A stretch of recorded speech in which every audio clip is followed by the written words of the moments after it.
बड़ खिलाड़ी हो ये भाभी बुलेरो के चाबी से खोद दिलाना भी बुलेरो के चाबी से खोद दिलाना भी बुलेरो के चाबी से बड़ खिलाड़ी हो ये भाभी बुलेरो के चाबी से खोद दिलाना भी बुलेरो के चाबी से खोद दिलाना भी बुलेरो के चाबी से।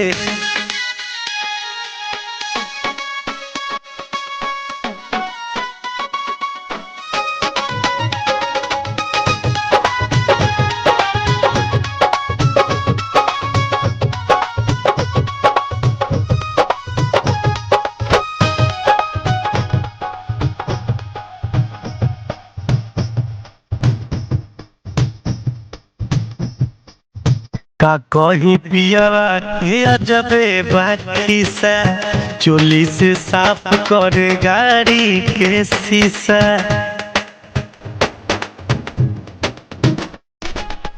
का कहीं पियावा के अजबे बाकी सा चोली से साफ कर गाड़ी के शीशा। पाछा से धोके कमर दे दबी पाछा से धोके कमर दे दबी बुलेरो के चाबी से खोद दिलाना भी बुलेरो के चाबी से खोद दिलाना भी बुलेरो के चाबी से।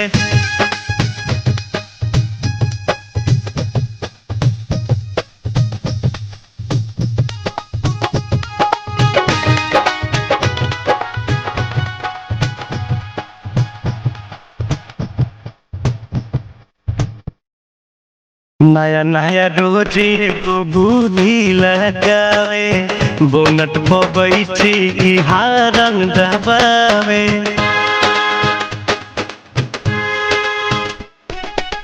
नया नया रोजी को बुद्धि लगावे बोनट पर बैठी हारन दबावे। जतने गुजरी हो तने शराबी जतने गुजरी हो तने शराबी बुलेरो के चाबी से खोद दिलाना भी बुलेरो के चाबी से खोद दिलाना भी बुलेरो के चाबी से।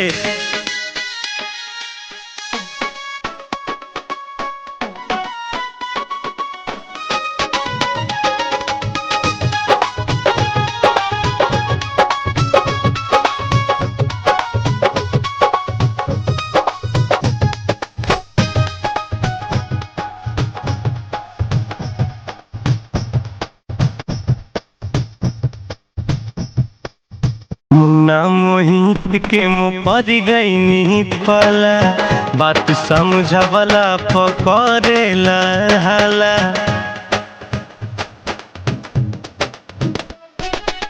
मुन्ना मोहित के मुँह पर गई पाला बात समझवला पकड़ेला हाला।